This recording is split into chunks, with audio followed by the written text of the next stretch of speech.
11 বছরে প্রথমবার দুঃস্বপ্নের মরশুম শেষ করলেন জসপ্রীত বুমরা। চলতি মরশুমে একবারের জন্য গতি পায়নি মুম্বাই ইন্ডিয়ান্সের গাড়ি, বারবার হোঁচট খেতে হয়েছে। আর এই খারাপ পারফরমেন্সের নেপথ্যে অন্যতম বড় কারণ জসপ্রীত বুমরার ফর্মে না থাকা। গত 11 বছরে এত খারাপ মরশুম কখনো কাটেনি বুমরার। 11 বছর পর এই মরশুমে বুমরার উইকেট সংখ্যা 2 অঙ্কে পৌঁছয়নি। 13 ম্যাচ খেলেছেন, নিয়েছেন মাত্র 4 উইকেট, ওভার প্রতি 8.36 রান দিয়েছেন, যেটা বুমরার বিরুদ্ধে দেখা যায় না। বুমরা ফর্মে না থাকায় ভুগেছে মুম্বাইয়ের বোলিং। বুমরার বিরুদ্ধে বড় শট মেরেছেন প্রত্যেকে, এমনকি বৈভবও তাকে রেহাই দেয়নি। সব মিলিয়ে 2016 সাল থেকে পরের 9টি মরশুমে বুমরা 15, 20, 17, 19, 27, 21 এরকম করে উইকেট পেয়েছে।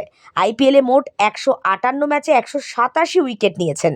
কিন্তু এবার কতটা লজ্জার নজির বুমরার, সেটা বোধহয় তার থেকে ভালো আর কেউ জানেন না।